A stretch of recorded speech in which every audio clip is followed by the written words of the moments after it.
สบายดีน้องๆมื้อนี้อาจารย์จะพาพวกเรามาแก้บทเสียงเก่าก็คือเป็นบทเสียงจบชั้นม.7 เก่าตัวนี้จะเป็นปี 2018 หา 2019 จะเป็นหัวบท A เด้อตัวนี้เป็นเดี๋ยวอาจารย์เขียนหัวบท A หัวบท A เดี๋ยวเราไปเบิ่งข้อที่1กันเลยข้อที่1แมนคำถามถามว่าธาตุ A เกิดปฏิกิริยากับธาตุ B ไดสีความเข้มข้นของ A ในวินาทีที่40เท่ากับ 0.548 โมลต่อลิตรและวินาทีที่60เท่ากับ 0.648 โมลต่อลิตรอัตราการเกิดปฏิกิริยาในระยะเวลาดังกล่าวมีเท่าใดเขาจะถามของ A แม่นบ่สิ่งที่เราฮู้แม่นตอนที่น้องๆไปเส็งแท้บ่จำเป็นต้องมาเขียนข้อมูลฮู้อีหยังมีแต่เราเขียนสูตรแล้วก็คิดไล่ไปเลยเด้อมันจะเฮ็ดให้เราไล่ไวขึ้นแต่ตัวนี้อาจารย์จะเขียนข้อมูลซื่อๆข้อมูลแม่น40 วินาที 0.548 โมลต่อลิตรและวินาทีที่60เท่ากับ 0.648 โมลต่อลิตรบัดนี้เขาจะถามอัตราการเกิดปฏิกิริยาในระยะเวลาดังกล่าวระยะเวลาดังกล่าวน้องๆฮู้บ่ว่าจาก40ไปหา60คือเท่าใดวินาที20วินาทีนั่นเองแม่นบ่สิ่งที่เราต้องการซอกหา40หา60จะมีค่าเท่าใด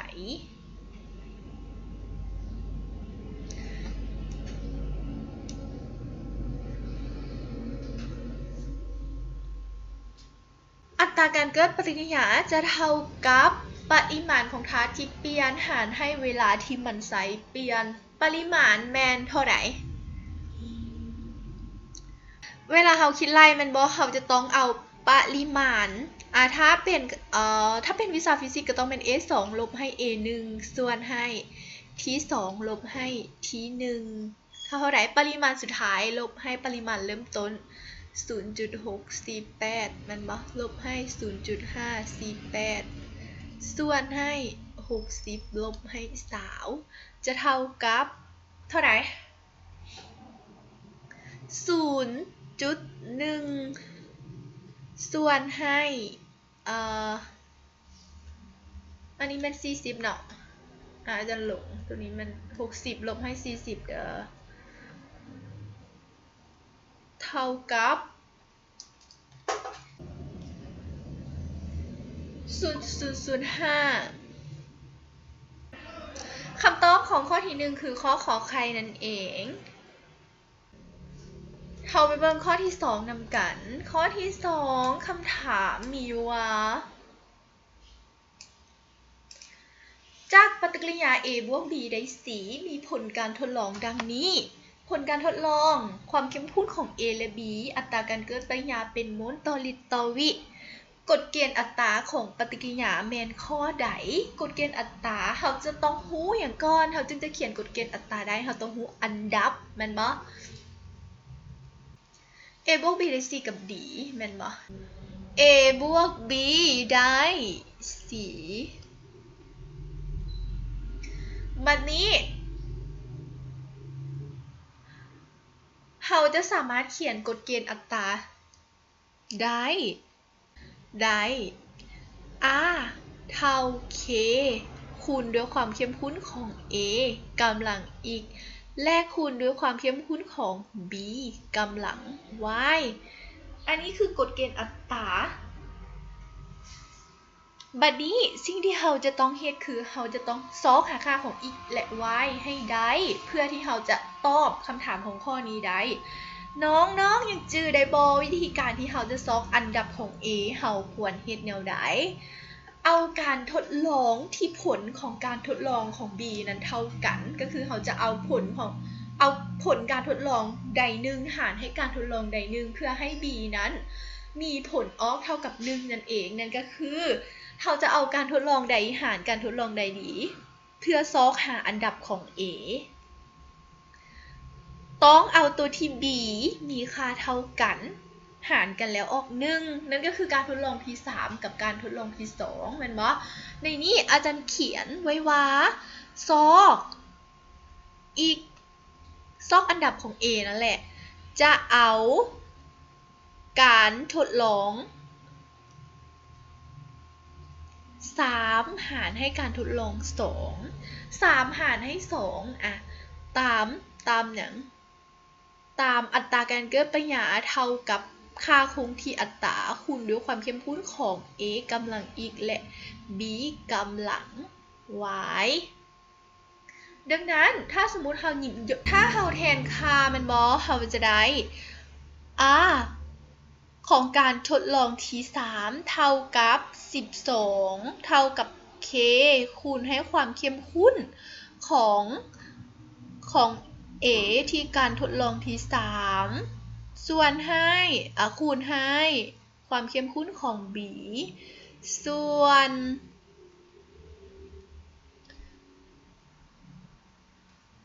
ข้อมูลการทดลองที่2เท่าใด c 0.1 0.2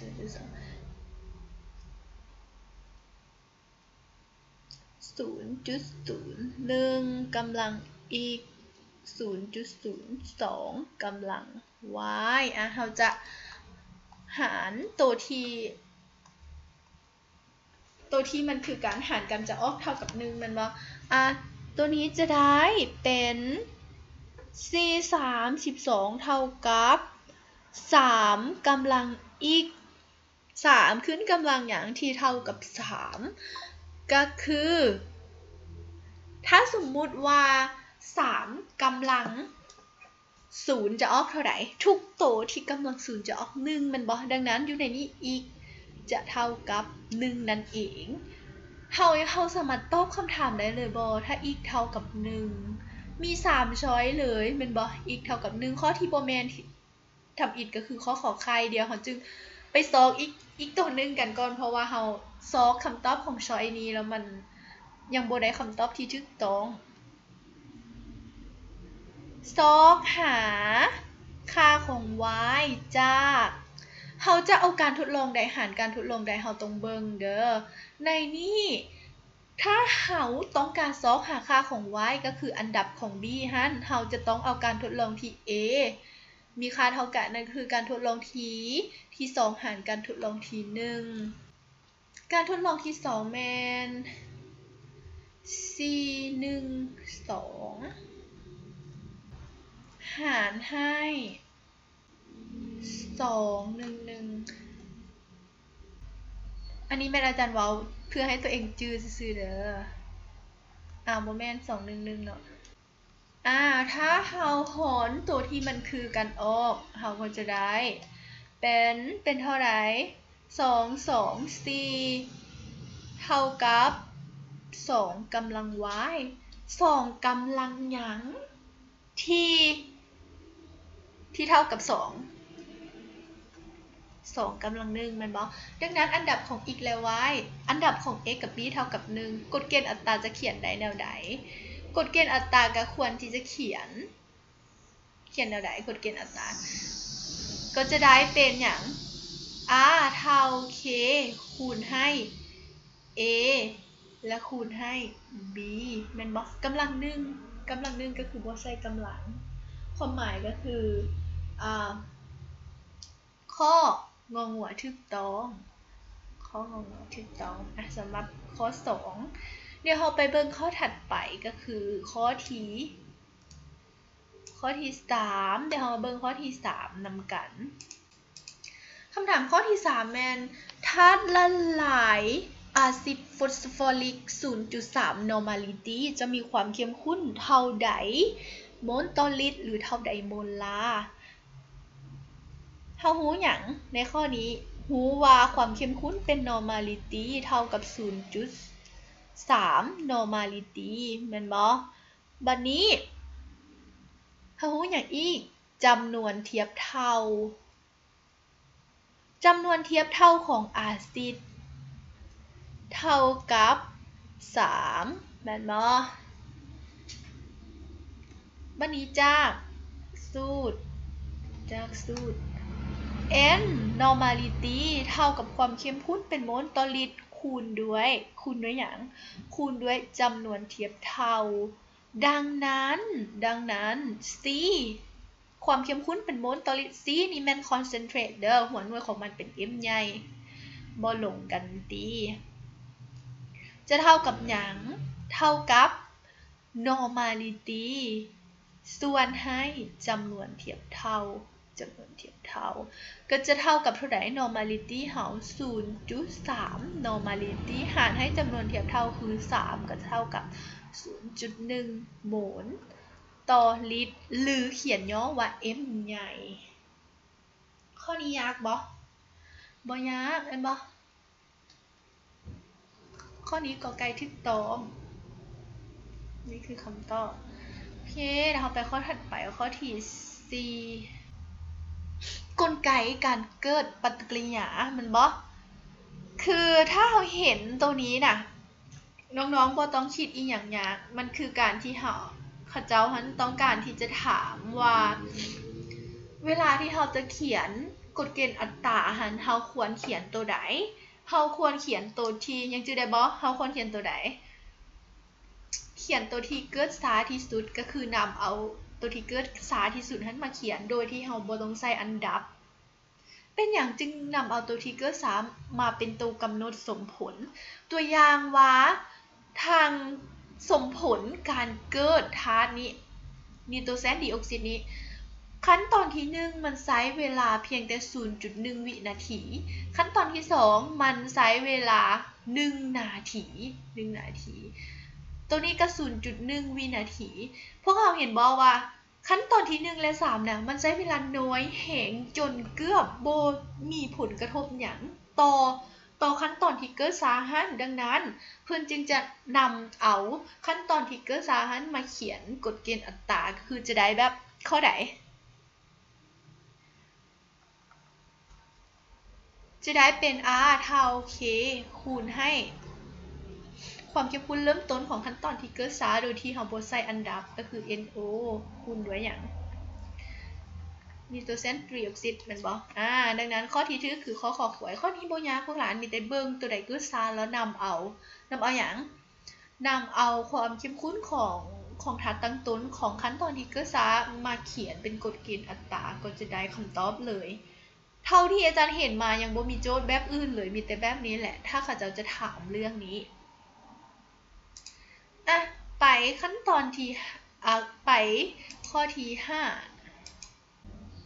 เราเบิ่งคำถามข้อที่5กลุ่มธาตุในข้อใดแม่นธาตุละลายทั้งหมดธาตุละลายแม่นหยังน้องๆยังจื้อได้บ่ธาตุละลายแม่นธาตุปนแม่นบ่ตั้งแต่2ชนิดขึ้นไปปนเข้ากันเป็นเนื้อเดียวโดยอัตราส่วนที่บ่แน่นอนเฮามาเบิ่งธาตุละลายต้องมี2อันปนใส่กันดังนั้นอันที่อยู่อันเดียวอันที่สดก็จะบ่แม่นธาตุละลายถ้าน้องๆบ่ฮู้จะเฮ็ดแนวใดกับโจทย์ที่เป็นแบบนี้สิ่งที่อาจารย์แนะนำคือตัดช้อยตัวที่มันบ่แม่นออกอย่างเช่นข้อกอไก่มีทองสดคือทองอยู่คนเดียวบ่ได้ปนกับอันอื่นดังนั้นข้อกอไก่นี้บ่ถูกแน่นอนเพราะว่าหยังช้อยทำอิฐมันก็บ่ถูกแล้วทองสดตัวที่2ทองนักอากาศซุ่มน้ำอัดลมเข้าค่ายได้อยู่บัดนี้มาเบิ่งข้อขอขวยเช็คไปแต่ละคำตอบน้ำปนกับเหล้าได้บ่ได้แม่นบ่น้ำปนกับเหล้าอากาศซุ่มเกลือกินนี่บ่แม่นแม่นบ่เกลือกินคือเดียวเกลือยังบ่ทันได้ปนกับหยังเทื่อทองนักอากาศทองนักหูตัวคล้ายๆทองเหลืองอากาศซุ่มน้ำอัดลมน้ำปนกับเหล้าเกลือปนกับมักเพชรบ่แม่นเพราะว่าหยังคิดภาพเกลือปนกับมักเพชรบ่ได้เป็นเนื้อเดียวเลยแม่นบ่ข้อของหัวน้ำเกลือ น้ำเกลือปนกับน้ำตาลแม่นน้ำเกลือปนกับน้ำตาลน้ำปนกับน้ำมันน้ำปนกับน้ำมันบ่แม่นเนื้อเดียวแม่นบ่ดังนั้นคำตอบของข้อ5ก็ต้องเป็นข้อขอไข่ทองนางอากาศซุ่มน้ำอัดลมเดี๋ยวไปเบิ่งข้อ6เมื่อนำเอานาติกลอรัว 0.1 โมลละลายในน้ำจนได้ธาตุละลาย20 เดซิเมตรก้อนธาตุละลายนี้มีความเข้มข้นเท่าใดเฮามาเบิ่งสิ่งที่โจทย์ให้กันก่อนโจทย์ให้หยังโจทย์ให้จำนวนโมลของนาติกลอรัวเท่ากับ 0.1 โมลต่อลิตรบ่แม่นให้โมลเท่ากับ 0.1 โมลแม่นบ่ให้ปริมาตรเท่ากับเท่าใด20 เดซิเมตรก้อน20 เดซิเอ็มซอกหาหยังซอกหาความเข้มข้นจะมีค่าเท่าใดจากความเข้มข้นง่ายเลยจาก n เท่า cv แม่นบ่ถอนจะได้ความเข้มข้นเท่าจำนวนหารด้วยปริมาตรเท่ากับ 0.1 ส่วนให้20ลิตร 0.1 โมลส่วน20ลิตรเท่าใด 0.1 หาร20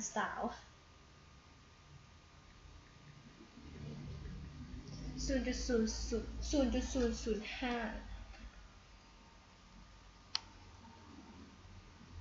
โมลต่อลิตรข้อใดถูกนี่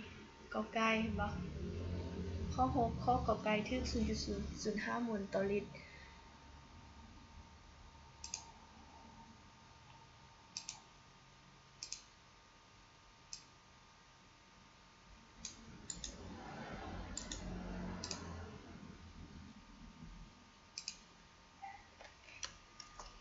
ไปเบิ่งโจทย์ข้อที่7กันข้อที่7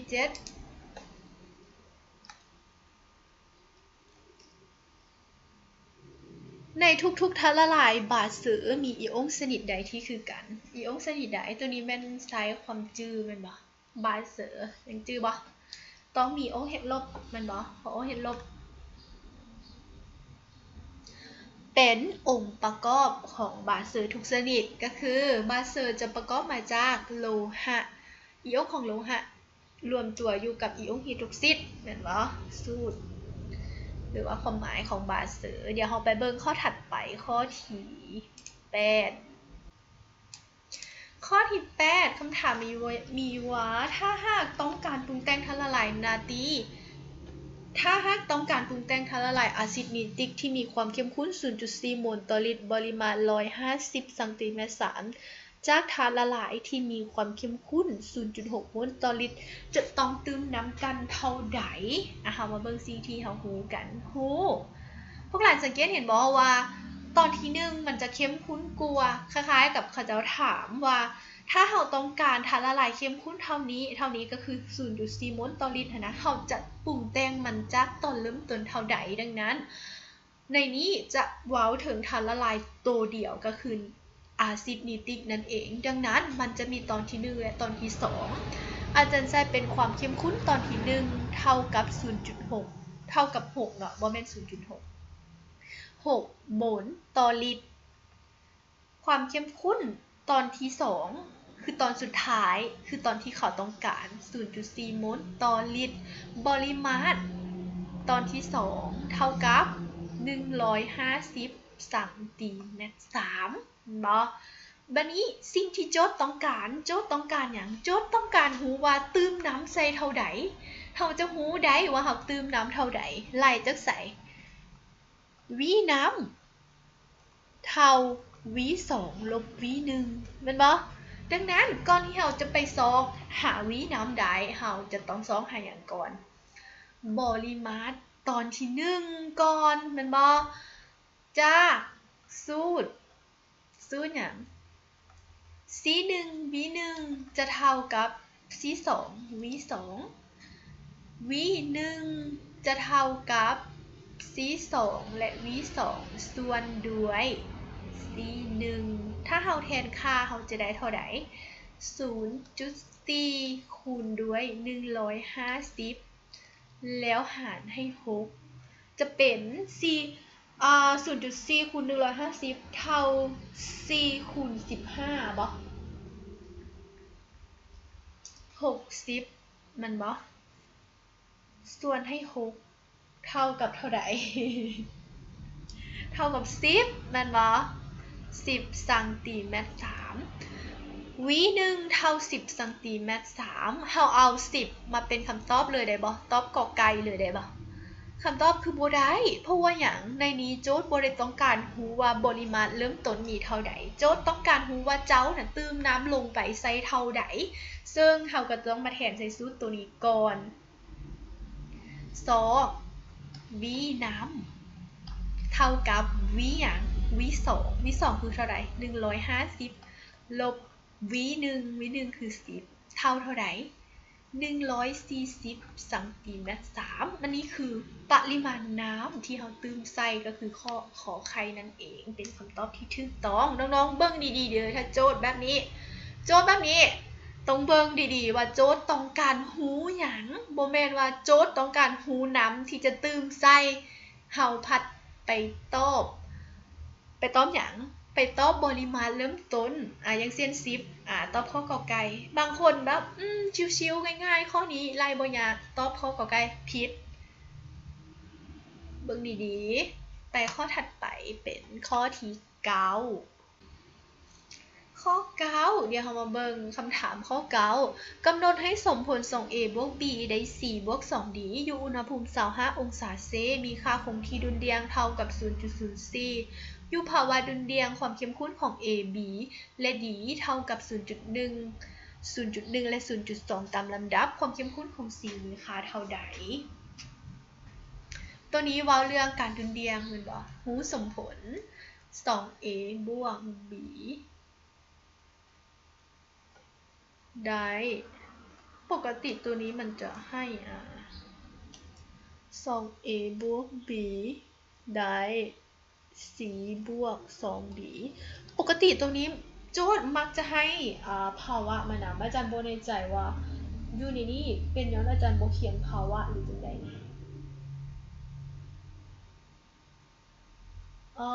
เดี๋ยวอาจารย์ขอเช็คเบิ่งก่อนเด้อว่าโจทย์ข้อนี้ให้ภาวะมาบ่ภาวะ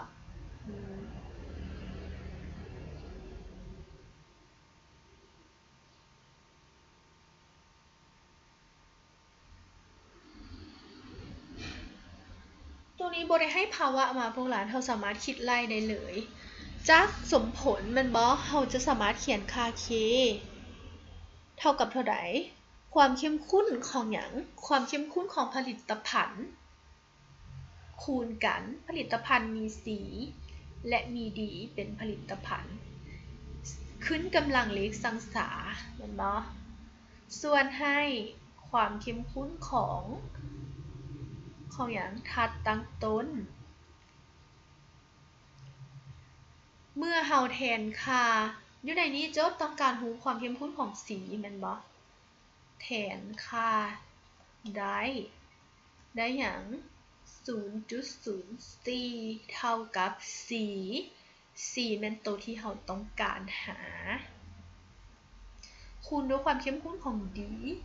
D แม่น 0.2 กำลัง2ส่วนให้ A และ B คือ 0.1 กำลัง2และ 0.1 แม่นบ่ถ้าเฮาคิดไล่เฮาจะได้ 0.1 กำลัง2เป็น 0.01 เป็นอันนี้เป็น10กำลังลบ3อาจารย์คูณมาเลยเด้อตัวนี้คูณมาเป็น4คูณ10กำลังลบ2มันบ่ตัวนี้คูณให้10กำลังลบ3ส่วนให้อันนี้เป็น 0.02 กำลัง2เป็น 0.04 เป็น4คูณ10กำลังลบ2อันนี้ได้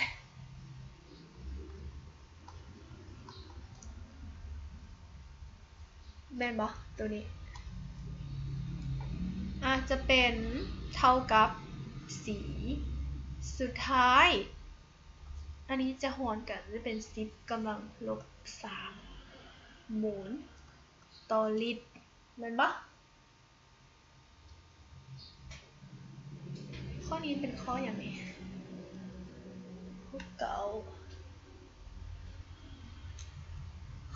ก้าคำตอบที่ถูกต้องก็คือข้อกอไก่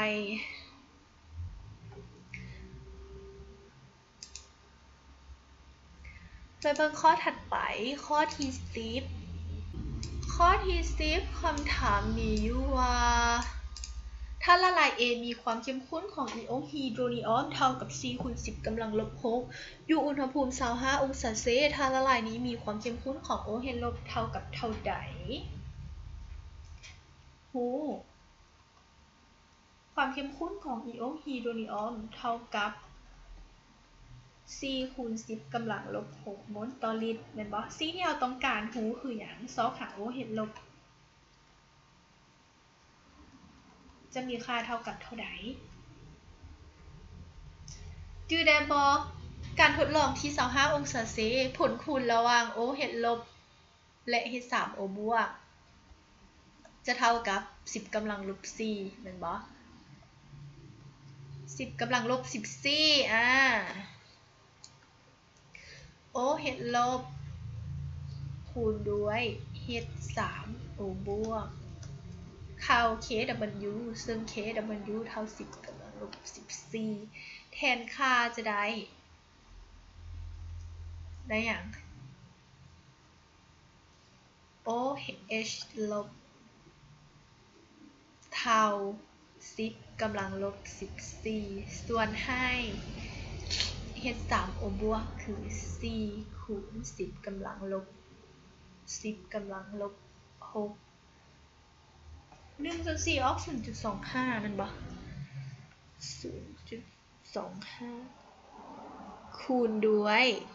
10 กำลังลบ 14 คูณให้ 10 กำลังลบ 6 เป็น 10 กำลังลบ 8 ตอบข้อนี้คำตอบที่ถูกคือ 2.5 คูณ 10 กำลังลบ 9 โมลต่อลิตรข้อไหนถูกข้ององูถูกแม่นบ่ 2.5 คูณ 10 กำลังลบ 9 โมลต่อลิตรไปกันต่อข้อ 11 ข้อ 11 คำถามมีว่าสัญลักษณ์ Kp และ Kc ใช้แทนอันใดอันนี้หลับตาตอบก็ตอบได้แม่นบ่ Kp ค่าคงที่ที่คิดลายตามความดันและ Kc คิดลายตามความเข้มข้นข้อใดถูกขอใครยังบ่ต้องสงสัยไปข้อถัดไปตัวนี้ข้อ 12 หัวหน่วยค่าคงที่สำหรับปฏิกิริยาอะซิดกรอฮิลิกปฏิกิริยากับก๊าซออกซิเจนได้น้ำและก๊าซกรอแม่นแนวใดอันนี้ถามหัวหน่วยปกติค่าหยังค่าคงที่ดุลเดียงบ่ค่อยหยังพุ่นล่ะบ่ค่อยใส่หัวหน่วยบ่ค่อยคิดลายหัวหน่วยถ้าเขียนเฮาฮู้ K เท่ากับหยังความเข้มข้นของน้ำแม่นบ่ H2O กำลัง2คูณให้ Cl 2กำลัง2ส่วนให้อะซิดกรอฮิลิกกำลัง4ส่วนให้ก๊าซออกซิเจนกำลัง1ถ้าเฮาแทนทุกหยังทุกธาตุในสมผลด้วยโมลต่อลิตรอันนี้จะเป็นโมลต่อลิตรกำลัง2แม่นบ่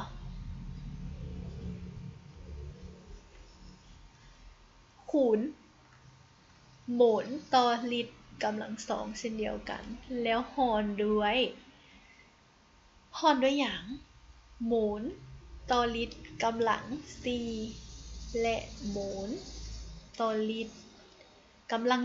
1พวกหลานเห็นบ่ว่าทั้ง2อันนี้คูณกันถ้าสมมุติเราคูณน่ะมันจะเป็นโมลต่อลิตรกำลัง4ส่วนให้โมลต่อลิตรกำลัง5ถ้าหาร4กับ1มาสุดท้ายตัวนี้จะได้เป็นโมลต่อลิตรแม่นบ่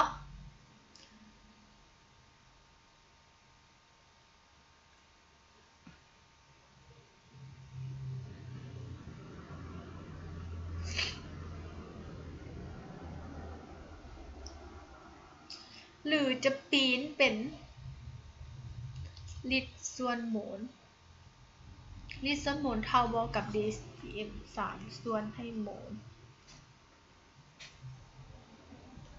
ข้อนี้เป็นข้อ12ข้อ12คือข้อนี้ถูกลิตรส่วนโมลหรือ dcm ส่วนโมลงงบ่อันนี้คือเอาความเข้มข้นมาหอนกันซื่อโอเคเดี๋ยวเรามาเบิ่งคำถามข้อที่13กันในนี้โจทย์ให้อย่างแน่เฮาฮู้อย่างแน่จากโจทย์ปฏิกิริยาเหมือนบ่ความเข้มข้นของอะโมเนียเท่า 0.2 ความเข้มข้นของนิโตรเซนเท่า 0.02 ความเข้มข้นของฮีโดรเซนเท่ากับ1โมลต่อลิตรค่า K จะเท่ากับเท่าใดหูค่า K จากสมผลเท่าความเข้มข้นของผลิตภัณฑ์ขึ้นกำลังเลขสังสาหารด้วยความเข้มข้นของธาตุตั้งต้นขึ้นกำลังเลขสังสาคือกันแทนค่าเขาจะได้เท่าไหร่0.2 กำลัง2ส่วนให้ 0.02 กำลัง1คูณด้วยอย่าง0คูณด้วย1เนาะบ่แม่นคูณด้วย0คูณด้วย1จะเท่ากับ 0.04 ส่วนให้ 0.02 เท่ากับ2คำตอบข้อนี้ตอบ KC เท่ากับ2ข้องงถูกต้องเดี๋ยวเราไปเบิ่งข้อถัดไปจากปฏิกิริยาจากสมผลต่อไปนี้2โมลของมาสไดออกไซด์ปฏิกิริยากับออกซิเจนได้2โมลของมาสไดออกไซด์ถ้ามีการรบกวนการดุลเดียงโดยการเพิ่มความเข้มข้นของออกซิเจนจะมีผลต่อความเข้มข้นของมาสไดออกไซด์แนวใดเฮามาเบิ่งสมผลตัวนี้น่ะตัวความเข้มข้นตัวเพิ่มลดความเข้มข้นนี่นะอาจารย์ว่ามันง่ายเด้เฮาสังเกตซื่อๆเฮาก็รู้คำตอบแล้วอย่างเช่นสมผลมันเป็นจังซี่แม่นบ่ถ้าสมมุติว่ามีการกวนการดุลเดียงโดยการเพิ่มความเข้มข้นของก๊าซออกซิเจนเพิ่มขึ้นแน่นอนการดุลเดียงมันจะเลื่อนไปทางหน้าSO3 จะต้องเพิ่มขึ้นดังนั้นคำตอบก็จะเป็นเท่าไหร่ข้อขอไข่ SO3 จะหยัง SO3 จะเพิ่มขึ้นนั่นเองแม่นบ่นี่ความเข้มข้นคือแทบที่จะบ่ต้องจื้ออย่างเลยเดี๋ยวเราไปเบิ่งข้อถัดไปข้อ15ถ้าละลายอาซิด HA เข้มข้น 0.3 โมลต่อลิตรแตกตัวได้ 0.045 โมลต่อลิตรส่วนห้อยการแตกตัวของอาซิดนี้มีค่าเท่าใดส่วนห้อยการแตกตัวมันบอกเปอร์เซ็นต์กันง่ายๆเลย 0.3 โมลต่อลิตรเท่ากับ 100% แล้ว 0.045 โมลต่อลิตรจะมีอีกเปอร์เซ็นต์อีกเท่าไหร่ 0.045 คูณ 100 แล้วหารด้วย 0.3 จะเท่าไหร่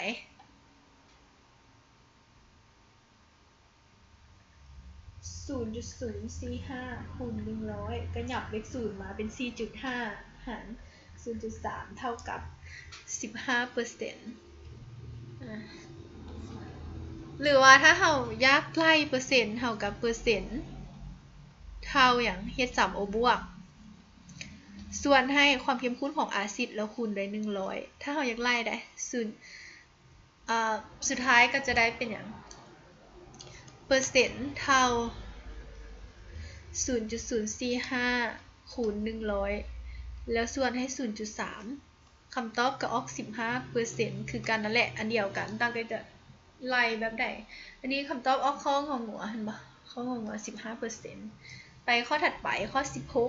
16 easy อีกแล้วข้อ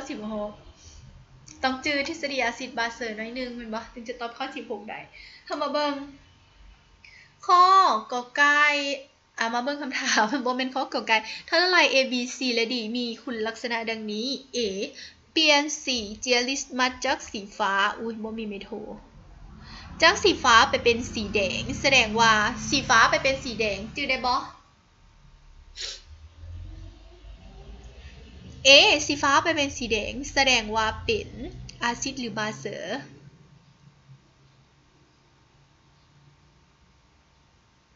เป็นอาซิดแม่นบ่เปลี่ยนสีหุ้มปานกลางแม่นว่าโอ้แป๊บนึงเด้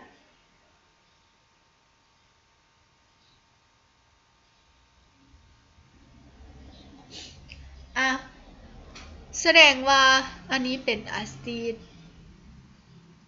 A กับ D เป็นอาซิดเพราะเปลี่ยนสีเจียลิสมาจากสีฟ้าเป็นสีแดงส่วนสีเป็นบาเซอร์B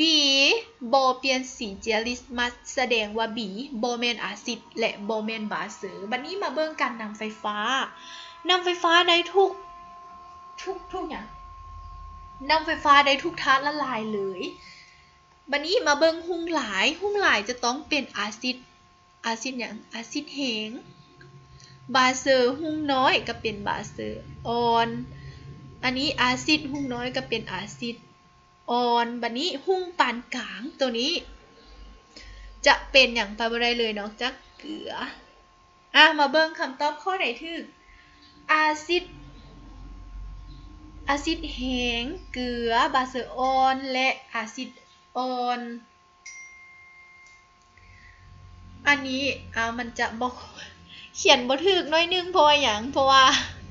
อาจารย์ไซส์ AI เขียนนี่บางอันเขียนถูกบางอันเขียนบ่ถูกคำตอบข้อนี้จะเป็นข้อขวยแม่นบ่ข้อ 16 ไปเบิ่งข้อถัดไปเบิ่งข้อ 17จากกฎเกณฑ์อัตราของปฏิกิริยาต่อไปนี้ A และ B น้อยข้อใดแม่นอันดับรวมของปฏิกิริยาก็ต้องเป็น A น้อยบวก B น้อยเนาะคำตอบข้อนี้คือได้เลยนี่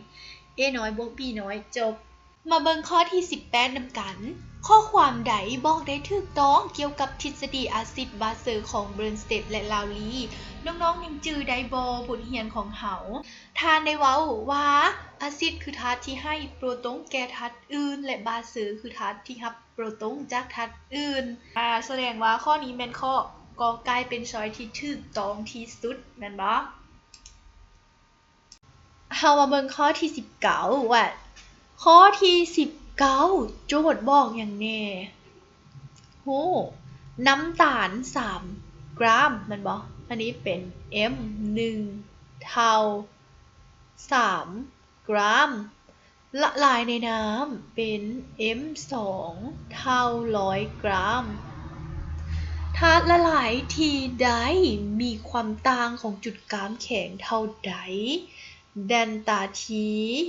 F มีค่าเท่ากับเท่าใดคือสิ่งที่โจทย์ต้องการรู้เฮารู้ว่า KF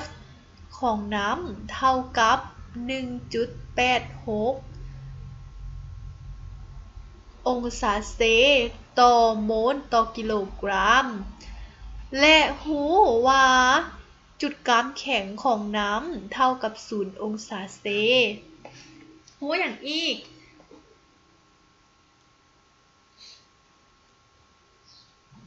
เขาเจ้าบอกมวลสารอะตอมมาบ่อยู่นี่เป็นน้ำตาลกลูโคสเฮาจะต้องไล่มวลสารโมเลกุลของน้ำตาล M6H6O12 เท่า180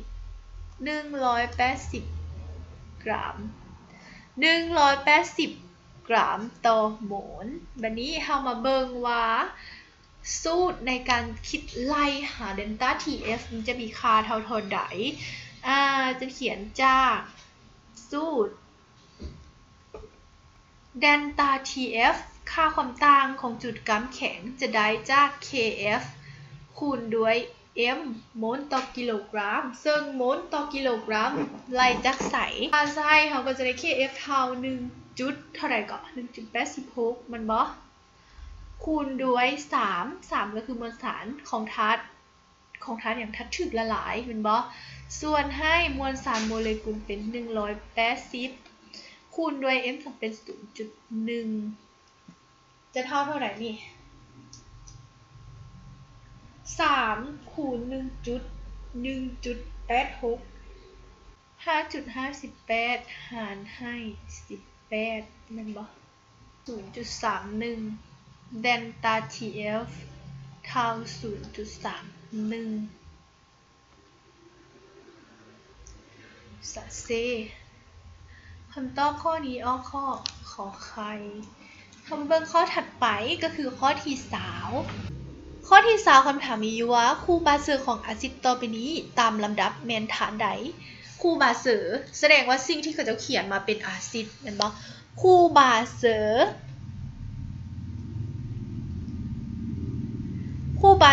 ก็จะต้องเอาตัวนี้แหละมาเขียนตั้งแต่ว่าเขาจะดึงไฮโดรเจนบวกออกจากทุกอะตอมของตัวนั้นแม่นบ่จาก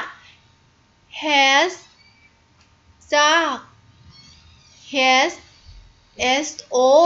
3 ลบถ้าดึงไฮโดรเจนบวกออกก็จะเป็น SO 3 2 ลบตัวนี้แม่น H2 เด้อพวกหลาน